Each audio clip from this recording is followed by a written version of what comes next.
민수기 31장. 주께서 모세에게 말씀하셨다. 미디안 사람들에게 이스라엘 백성의 원수를 갚아라. 그런 후에야 너는 조상에게로 돌아갈 것이다. 모세가 이스라엘 백성에게 말했다. 미디안과 전쟁할 준비를 하시오. 전쟁터에 나갈 사람을 뽑아 무장시키시오. 미디안을 쳐서 주님의 원수를 갚아야 합니다. 이스라엘 각 지파마다 1000명씩을 뽑아 전쟁터에 내보내시오. 그래서 각 지파마다 1000명씩 모두 12000명의 장정들이 무장을 하고 나섰다. 모세는 제사장인 엘르아살의 아들 비느하스에게 성소의 여러 기구들과 신호용 나팔을 주고는 각 지파별로 1000명씩 뽑은 장정들을 이끌고 나아가게 했다. 이스라엘 장정들은 주께서 모세에게 명령하신 대로 미디안을 치러 나가 미디안의 남자들을 모조리 죽였다. 그들이 죽인 자들 중에는 미디안의 5왕인 에위, 레겜, 수루, 후르, 레바도 있었다. 부올의 아들 발람도 이 싸움에서 죽었다.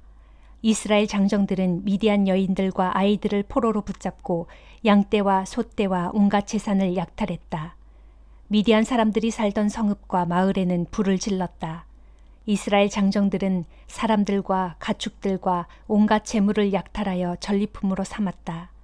그들은 포로들과 전리품을 이끌고 여리고 맞은편 요단 강가의 모압 평원에 진을 치고 있는 모세와 엘르아살 제사장과 이스라엘 백성들 앞으로 돌아왔다.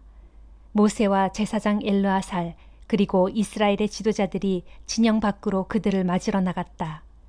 모세는 전쟁터에서 돌아오는 그들을 보고 화를 냈다. 그는 군대 지휘관들인 천부장과 백부장들을 향해 물었다. 너희는 어쩌자고 이 여자들을 모두 살려두었단 말이냐? 너희는 부올 사건을 기억하지 못하느냐? 이 여자들은 발람의 말에 따라 우리 이스라엘이 죽게 못할 짓을 하도록 유혹한 자들이다. 그 때문에 결국 수많은 주의 백성이 전염병에 걸려 죽었다. 그러니 남자아이들은 모조리 없애라. 또 남자와 잠자리에 든 적이 있는 여자들도 모조리 없애버려라. 하지만 남자와 잠자리를 같이 한 적이 없는 여자들은 살려두어라. 그런 다음 사람을 죽인 자나 만진 자는 모두 이레 동안 진영 밖에 머물러라. 사흘째 되는 날과 이레째 되는 날 너희들 자신뿐만 아니라 포로들까지 정결 예식을 올려라. 모든 옷과 가죽으로 만든 물품, 염소털로 짠 것, 나무로 만든 것 등을 모두 깨끗이 씻어야 한다. 제사장 엘르아살이 싸움터에서 돌아온 장정들에게 말했다. 이것은 주께서 모세에게 이르신 규정이니 잘 들으십시오. 금, 은, 구리, 쇠, 주석, 납과 같이 불에 타지 않는 것들은 모두 불에 집어넣었다가 꺼냄으로써 깨끗하게 하십시오. 그런 뒤에 다시 정결하게 하는 물에 담그십시오. 그러나 불에 타는 것들은 단지 정결하게 하는 물에 담갔다가 꺼내기만 해도 됩니다. 입고 있는 옷은 이레째 되는 날에 빨아야 합니다. 그런 다음에야 이스라엘 진영으로 들어갈 수 있습니다. 주께서 모세에게 말씀하셨다. 너는 제사장 엘르아살과 각 지파의 지도자들과 함께 포로들과 끌고 온 가축대가 얼마나 되는지 세어보아라. 또 전리품을 둘로 나누어 절반은 싸움터에 나갔던 장정들에게 주고 절반은 나머지 회중에게 주도록 하여라. 싸움터에 나갔던 장정들은 받은 것 중에서 사람이든 소든 나귀든 양이든 염소이든 500분의 1을 주께 바쳐야 한다. 이렇게 떼어낸 예물을 제사장 엘르아살에게 갖다 주어라. 또 이스라엘 백성이 나누어 가진 절반 중에서도 사람뿐 아니라 소든 나귀든 양이든 염소든 어떤 것이든지 50분의 1을 떼어서 주의 성막 일을 하는 레위인들에게 주어라. 모세와 제사장 엘르아살은 주께서 명하신 대로 하였다. 싸움터에 나간 군인들이 개인적으로 취한 전리품 외에 그들이 빼앗아온 전리품은 양이 67만 5천 마리, 소가 7만 2천 마리, 나귀가 6만 1천 마리였다. 또 남자와 잠자리를 같이 한 적이 없는 여자는 모두 3만 2천 명이었다. 이 가운데 절반이 싸움터에 나갔던 장정들의 몫으로 돌아갔다. 양은 33만 7천 5백마리였다. 그 중에서 주께 바쳐진 양은 675마리였다. 소는 3만 6천 마리로 그 중에서 주께 바쳐진 소는 72마리였다. 나귀는 3만 500마리로 그 중에서 주께 바쳐진 나귀는 61마리였다. 포로들 중에서는 1만 6천 명이 장정들의 몫으로 돌아갔는데 그 중에서 32명이 주께 바쳐졌다. 모세는 주께서 명령하신 대로 장정들이 주께 바친 가축과 사람을 제사장 엘르아살에게 주었다. 또 모세는 싸움터에 나갔던 장정들이 가져온 전리품 가운데 절반을 이스라엘 백성에게 나누어 주었다. 백성들이 받은 가축은 양이 33만 7,500마리, 소가 3만 6천 마리, 나귀가 3만 500마리였고 사람은 1만 6천 명이었다. 모세는 이스라엘 백성의 몫으로 돌아간 가축과 사람 가운데서 50분의 1을 거두어 주께서 말씀하신 대로 주의 성막일을 하는 레위인들에게 주었다. 그때 천부장과 백부장 등 군대 지휘관들이 모세를 찾아와서 그에게 말했다. 당신의 종인 저희가 부하들을 점검해 보니 전사자가 한 명도 없습니다. 그래서 저희가 주께 예물을 가져왔습니다. 금으로 만든 발목걸이, 팔찌, 인장반지, 귀고리, 목걸이 등을 가져왔으니 우리의 죄를 씻기 위한 예물로 받아주십시오. 모세와 제사장 엘르아살은 군대 지휘관들이 주께 감사 예물로 가져온 금폐물을 받았다. 모두 모아서 무게를 달아보니 16,750세겔이었다. 이 예물은 싸움터에 나갔던 이스라엘 장정들이 사사로이 취한 전리품들이었다. 모세와 제사장 엘르아살은 천부장과 백부장들이 예물로 가져온 금을 모두 만남의 장막으로 가져와서 이스라엘 백성을 기억해 주시기를 바라는 뜻으로 주께 바쳤다. 시편 75장. 오 하나님, 주께서 우리 곁에 가까이 계시오니 감사하고 또 감사합니다. 주께서 이루신 놀라운 일들을 우리가 널리 전하렵니다. 주께서는 우리에게 이렇게 말씀하셨습니다. 내가 정해놓은 그때가 이르면 내가 세상을 공정하게 심판하리라. 땅이 요동치고 그 땅 위에 살고 있는 사람들이 비틀거리며 흔들거릴 때 그 땅의 기둥을 굳건히 붙들고 있는 자가 누구냐? 바로 나다. 그러므로 내가 거만한 자들에게 이르기를 교만하지 말라 하였고 사악한 자들에게 이르기를 내 뿔을 들지 말라. 하늘을 향해 내 뿔을 높이 들지 말고 목을 뻣뻣하게 세우고 거만하게 말하지 말라 하였다. 주여, 진실로 그렇습니다. 동쪽에서 온 사람이든 서쪽에서 온 사람이든 아니면 남쪽에서 온 사람이든 어떤 사람이든 사람이 사람을 높이 세울 수 없습니다. 오직 온 세상의 재판장이신 하나님께서 이 사람을 낮추기도 하시고 저 사람을 높이기도 하십니다. 주께서 손에 들고 계시는 그 잔에는 거품이 끓어오르는 진노의 독한 향료가 가득 차 있으니 주께서 그 잔을 쏟아 부으시면 세상의 모든 사악한 자들이 다 받아 마셔야 합니다. 받아 마시되 잔에 남아있는 찌꺼기까지도 다 핥아 마셔야 합니다. 그러나 주여, 나는 끊임없이 주님만을 선포하고 야곱의 하나님만을 찬양하렵니다. 진실로 주께서는 악한 자들의 뿔은 모조리 꺾어버리시고 의로운 자들의 뿔은 하늘 높이 세워주시는 분입니다. 시편 76장. 유다에서 하나님을 모르는 자 누구랴? 온 이스라엘에 주님의 이름이 드높구나. 살렘에 주의 장막이 있고 시온에 주의 거처가 있도다. 거기에서 주께서는 원수들이 쏘아대는 화살을 다 부러뜨리시고 그들의 방패와 칼을 꺾어버리시고 그들이 지니고 있는 모든 무기들을 다 부숴버리신다. 진실로 주의 영광은 눈부시게 빛나고 주의 모습은 들짐승들이 우글대는 저 산들보다 더욱 장엄하도다. 용감무쌍하다는 용사들까지도 가진 것을 모두 빼앗기고 이제는 영원한 잠에 빠졌으니 그 누구도 힘을 쓸 수가 없도다. 오 야곱의 하나님이시여, 주께서 저들을 꾸짖으시니 말들도 전차들도 다 기절하여 움직이질 못합니다. 우리가 진정 두려워해야 할 분은 오직 주님뿐이니 주께서 한번 진노를 발하시면 누가 감히 주님 앞에 설 수 있겠습니까?